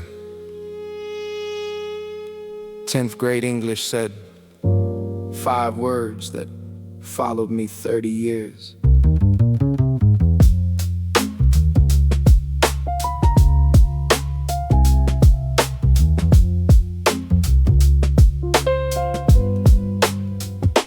I'd handed in an essay I almost didn't write.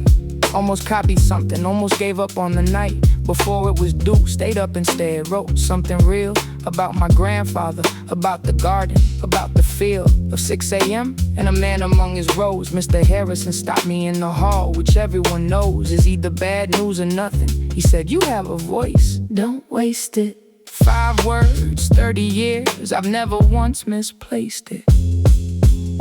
The compliment I never forgot came from the right person at the right moment when I was about to let the worst-in version of my effort be enough. He said, "You have a voice." 30 years of choices later, that's still the choice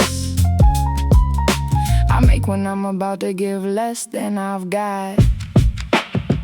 I looked him up last year, retired now, still in the same city. Found his email on the faculty alumni page. Didn't think he'd read it, pity to not try though. Wrote him 3 sentences, told him the 5 words that he probably didn't remember saying. Told him what occurred.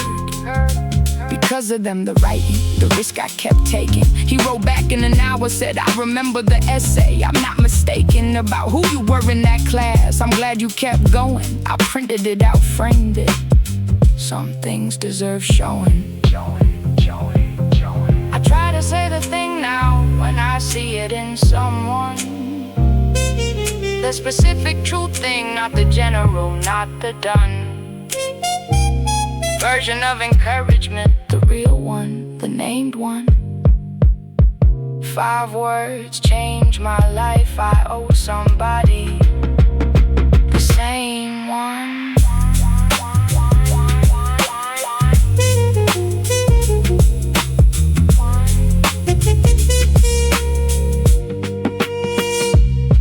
You have a voice, don't waste it.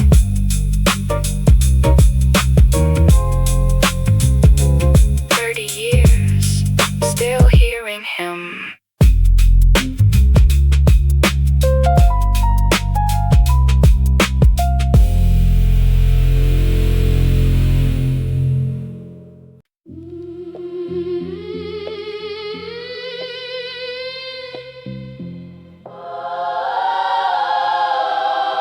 Every morning, same sequence. Realized I was doing it too at 35.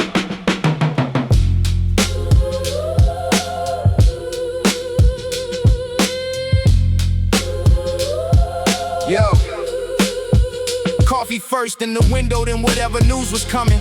That was his morning, that was the steady drumming of a ritual I watched from the kitchen table for 18 years without ever deciding to keep it without any arrears on the inheritance. It just moved from his hands to mine. Same mug logic, same window, same morning line of checking in with the world before the world could check in first. Didn't realize it was his until my wife said, "We do this every morning, rehearse." The habit I got from watching them lives in my hands now. Same morning sequence, same coffee, same somehow. Settling into the day before the day begins its noise. Turns out inheritance isn't always money. Sometimes it's poise. She pointed it out on a Tuesday, said, "You know where that's from." I did immediately, which is the thing about where you come from. You don't always know you're carrying it until the mirror of someone noticing makes the whole thing clearer. Called my father that morning, told him what she said. He went quiet then said, "Your grandfather did it too." Instead of talking in the morning, maybe it's older than me. 3 generations of coffee and a window and being free. I'm gonna keep doing it. I'm gonna keep doing it, which I was going to anyway. But now I do it knowing what it is, which changes the weight of a cup of coffee at a window in the morning slightly. Makes it feel like company, makes it feel like rightly.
days I never left.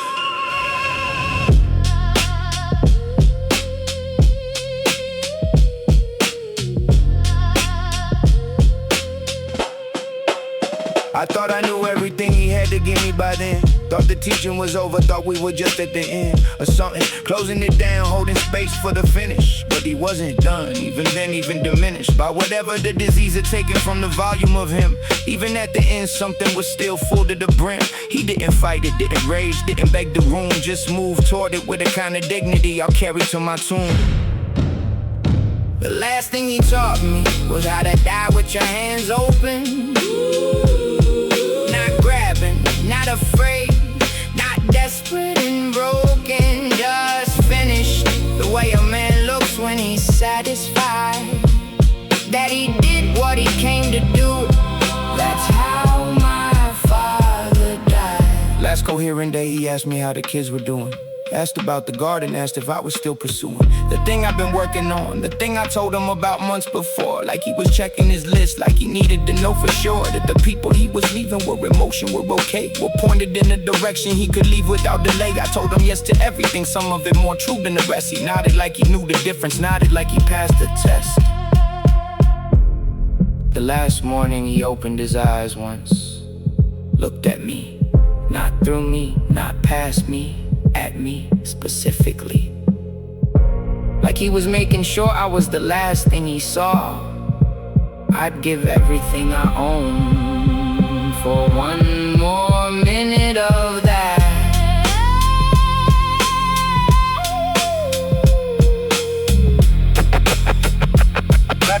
That's how I want to go. That's how I want to go.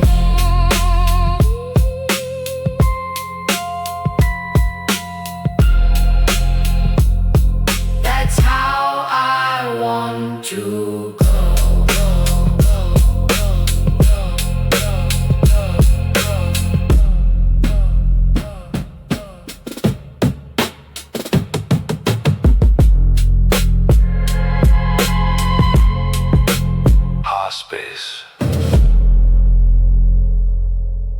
Last 3 days I never left.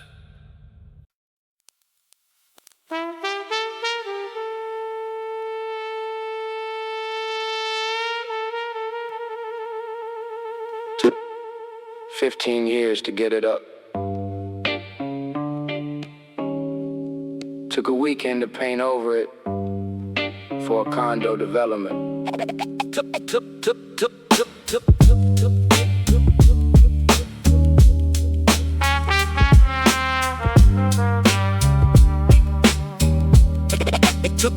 Took the whole block 3 weekends in the summer of '98.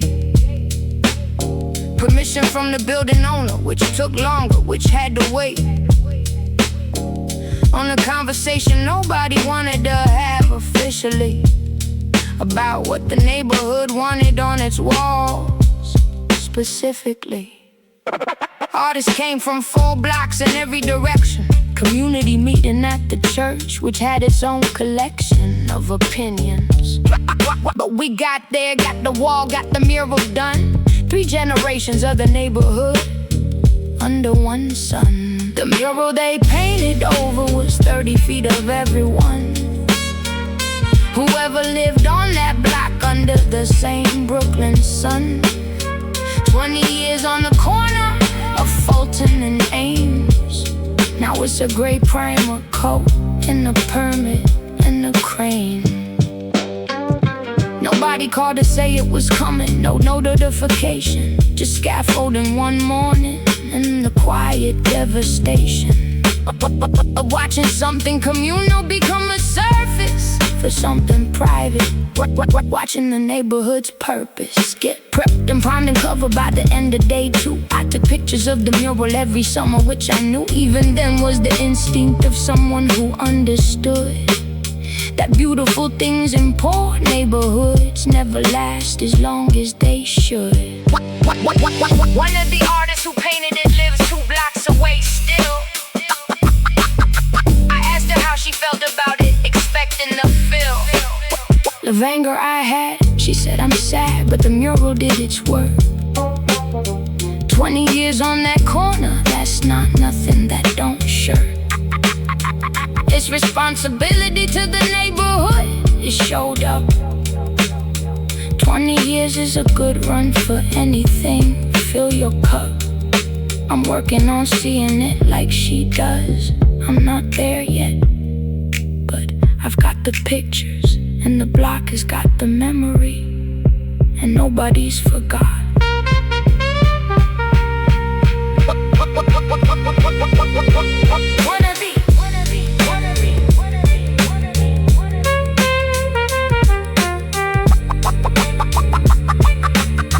I've got the pictures. I've got the pictures.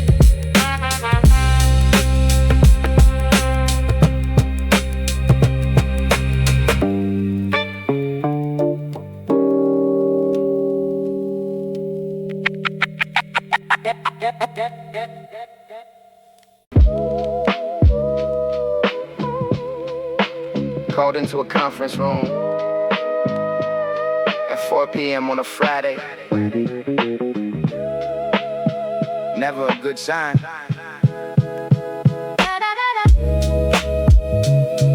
Yeah.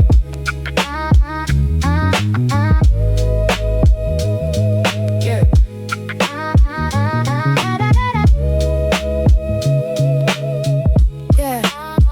Yeah. Yeah.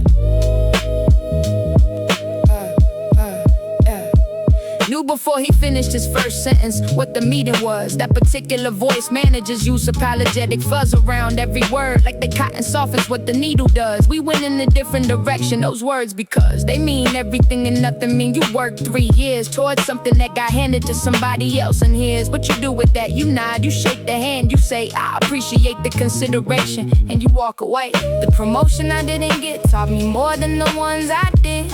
Showed me the ceiling clearly, showed me what was hid behind the language of we value your contribution here.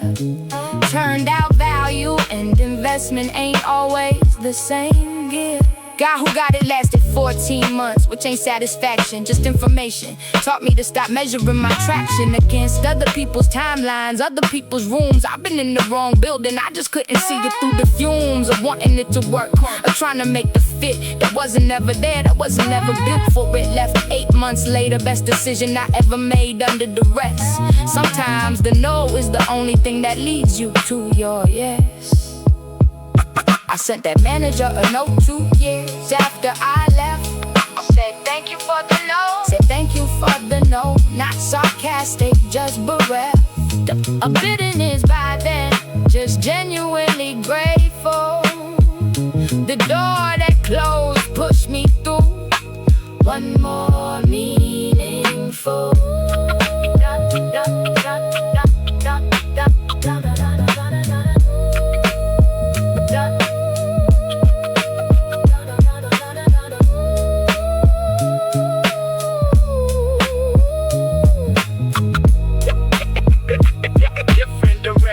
Different direction. Turned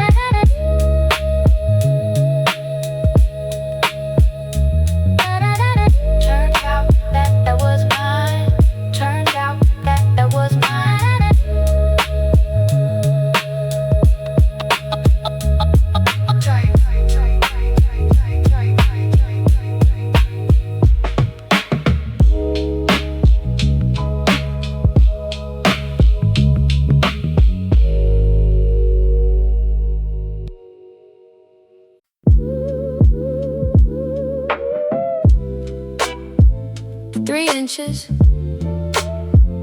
Left for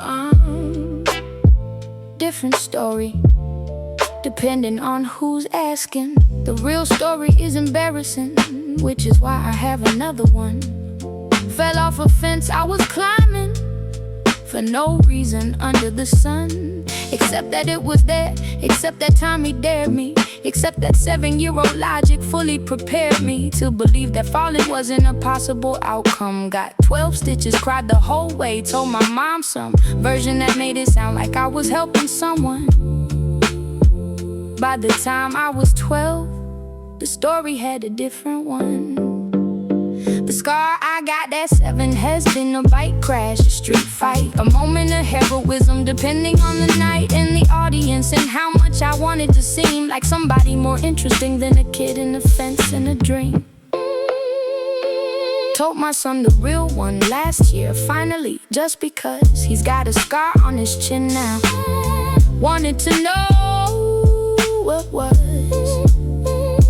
the story behind mine, and I figured he deserved the truth. 27 years of the other version, and the proof that the real one's actually better. Falling off a fence for nothing except that there has a certain kind of sense that heroism doesn't, that a bike crash doesn't quite tell you who I actually was at 7 in that light. He said, "That's so much better than the bike one, Dad." I said, "I know, I should have led with that." He was glad. I told him, which made me realize the real stories are always funnier, always carry more of the glories of actually being human than the other ones.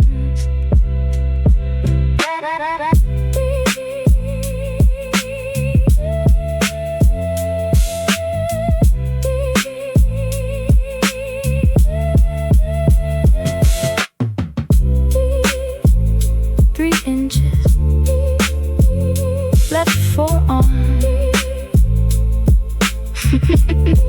That's the real one.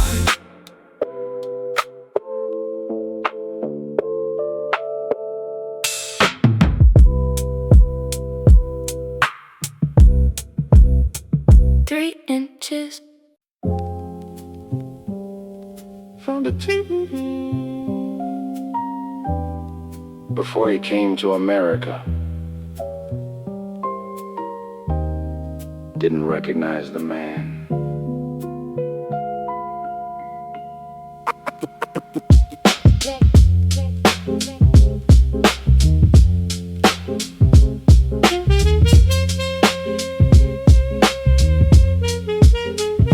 He gave up the language, the same way he gave up the coat he wore on the boat. Practical, unsentimental, remote from nostalgia in a way that took me years to understand. Assimilation was survival, that was the plan. English only in his house, English only at the table. He built a whole life in a borrowed tongue. He was able to be funny in it, sharp in it, to argue and to love in it. But I always sensed the room inside him I was never in. The language my father stopped speaking is the room. I never got invited into a particular perfume of who he was before he became who I know. Something got translated and something stayed below. Found the tape in the shoebox, his voice young and fast, speaking in the register. I'd never heard the contrast. With the father I knew was enough to make me sit down. He was laughing, somebody off mic, some town in the country. He left at 23 laughing like a boy, full-throated, unguarded, overflowing with joy. I never heard him laugh like that in English, not once. Something stayed behind when he got on that boat some months. I've been learning the language late, badly, with an app. Trying to find the room inside him, trying to map the man on that tape onto the father that I know. Some translations take a lifetime, some you never fully know.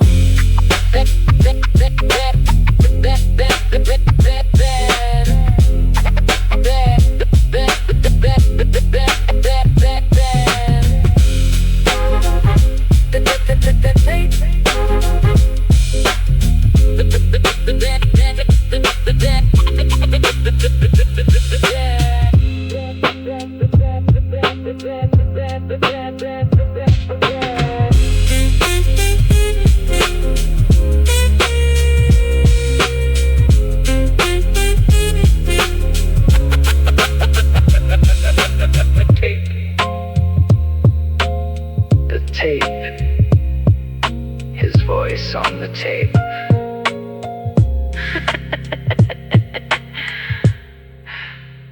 voice on the tape. I found a tape of him before he came to America. Didn't recognize the man.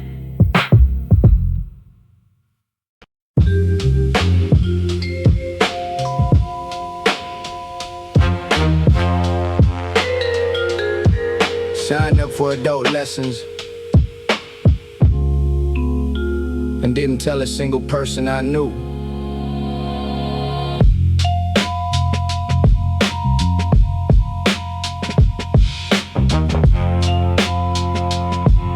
Yeah, black men in water got a history that ain't swimming lessons. I knew what it meant to learn this late. Knew the sessions at the Y on Tuesday nights would feel like confession of something I've been hiding since the block pool question. Every summer you coming in? Nah, I'm good.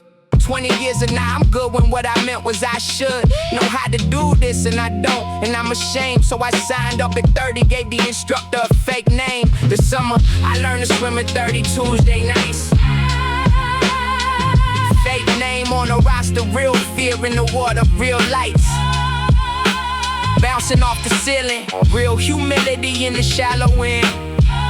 Some lessons come late, late is still learning, late still wins. Instructor with 60 patience, seen everything twice. Said fear water is just respect that hasn't become nice enough yet. Give it time, which was the right thing to say to a man who needed permission to be afraid and stay anyway. By week 4 I made it to the deep end, barely slow. By week 7 I could do a full lap, let it go. Whatever held me out of the water for 20 years. I floated on my back one night and almost cried, it appears.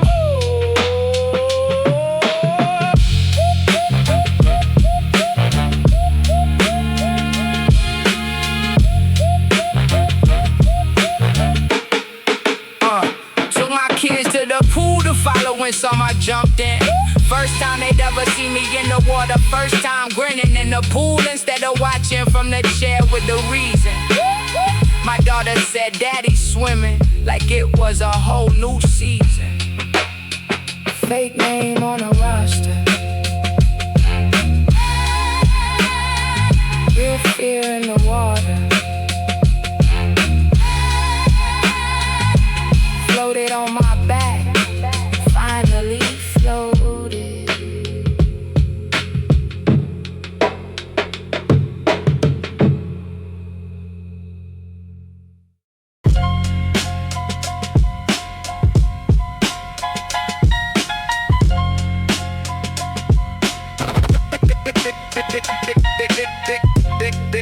They ask me about growing up, and I tell them the true version. Mostly the parts that help, some parts I hold back. That's not lying, that's parenting.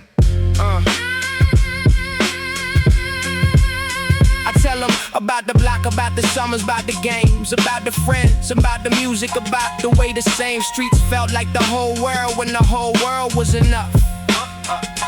I leave out the parts that would make the whole world too rough.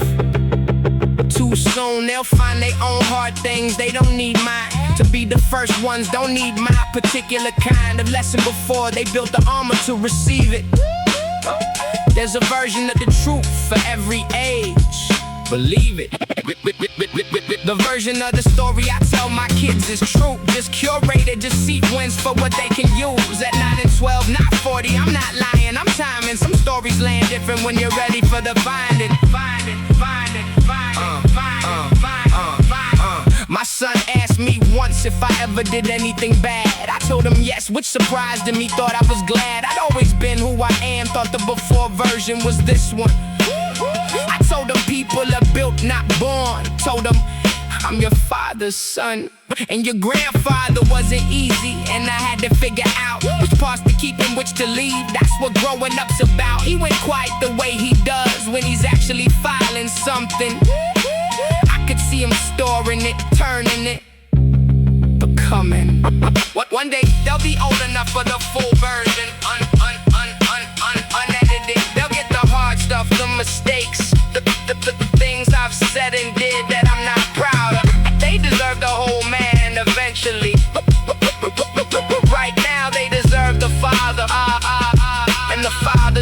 fine. Mostly.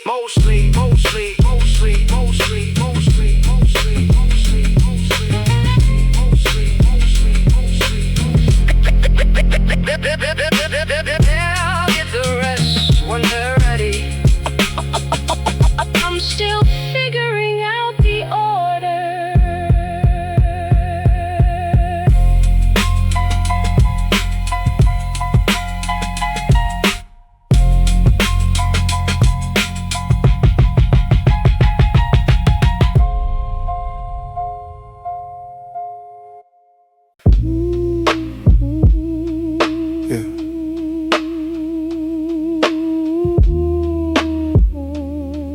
Family reunion,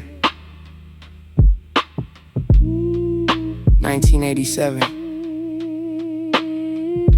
Everybody there. I was the one holding the camera. 3 generations in my grandmother's backyard. Aunts and uncles arranged by height, which was hard because nobody agreed on the order, which is the most family thing that's ever happened. The whole coast on my mother's side arguing about who's taller in the August heat while I stood behind the smaller Kodak my uncle handed me. You got the steadiest hand, which is how I ended up outside the frame behind the stand. The photograph I'm not in is the one I remember most.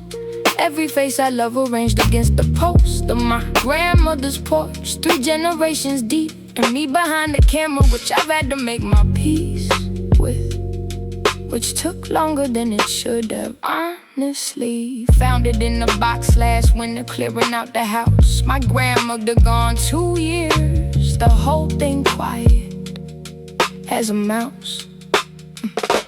Compared to what it was, I held the photo, counted faces. All the ones still here, all the ones time erases gradually, which is the mercy of it, one at a time. Rather than all at once, I counted, did the math, the rhyme of loss and time across one photograph. More gone now than still here, that's where we're at. But I remember that afternoon, remember the arguing about the height order. Remember my aunt carrying the baby who's now 32 with kids of his own. Remember my grandmother laughing at all of it, the tone of that backyard, the specific quality of that light. I held the camera, I have it all, I'm just not in the sight line of the evidence, but I was there, I know I was there. The photograph doesn't need me in it, I was there.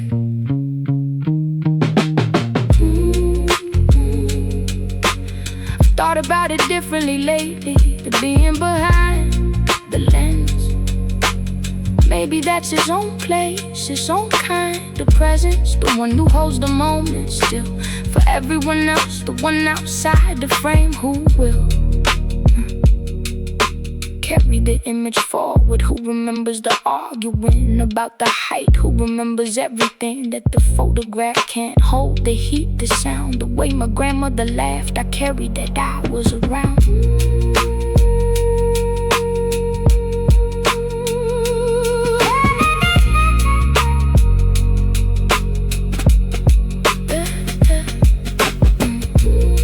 Everybody there, except the one holding the camera. I was there though, I know I was there.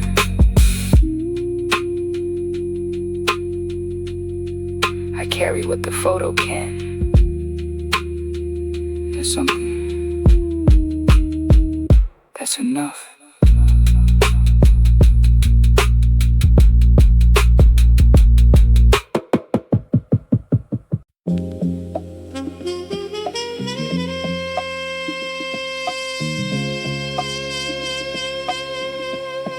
They made resolutions. Just sat there and felt the year turn over. Felt different, couldn't explain it.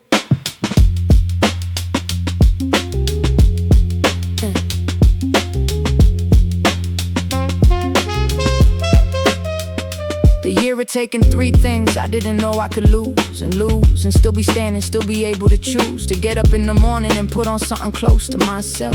The job, the relationship, my father's health, not all at once, which would have been a different story. one at a time across 12 months. The inventory of a year that just kept reaching in and taking, until December felt like standing in the shaking. The aftermath of something still standing, which was the whole surprise that I was still there, still taking the toll of 12 months, still upright, still able to make coffee, still able to sit at the window, still something softer maybe than January prior, more permeable, more honest about what I couldn't hold, less referable to the version of myself that thought he knew the borders of what he could endure. That man had different orders. The morning after the worst year felt like the first morning of something which I wasn't expecting, which had no warning. In any book, in any conversation, anyone had given me that the other side of the worst year is a kind of being, yeah, more alive than before it, which doesn't make the year okay, but makes the morning after it. Something makes the day that follows the last bad day of the worst year feel like the first real breath in 12 months that's here. I made a list, not of resolutions, but of what I still had, which took longer than I expected, which wasn't all bad. My kids, which should have been first, but grief obscures the obvious, sometimes offers no relief of perspective when you're in it, just the fog. I wrote their names down first, then the morning, then the dog, then the coffee, then the window, then the fact that I was writing, which meant I was intact, enough to hold a pen, which is enough when the year has been the particular kind of rough that hollows before it builds. I was hollow and building simultaneously, which is the most alive feeling I've ever had, the most human, the most true. The worst year made me someone that I'm closer to than any easy year before it ever did. There's not a thing I choose, but it's what happened, I kept it. Yeah. I called my father first thing, which I've been doing less during the year, which was its own kind of mess. I've been so inside the losing that I pulled back from the keeping. He picked up on the first string, said, "You sound different." I said, "I think I am different." He said, "Good different." I sat with that a second, looked at the window, the coffee, the list, said, "Yeah, good different." And I meant it.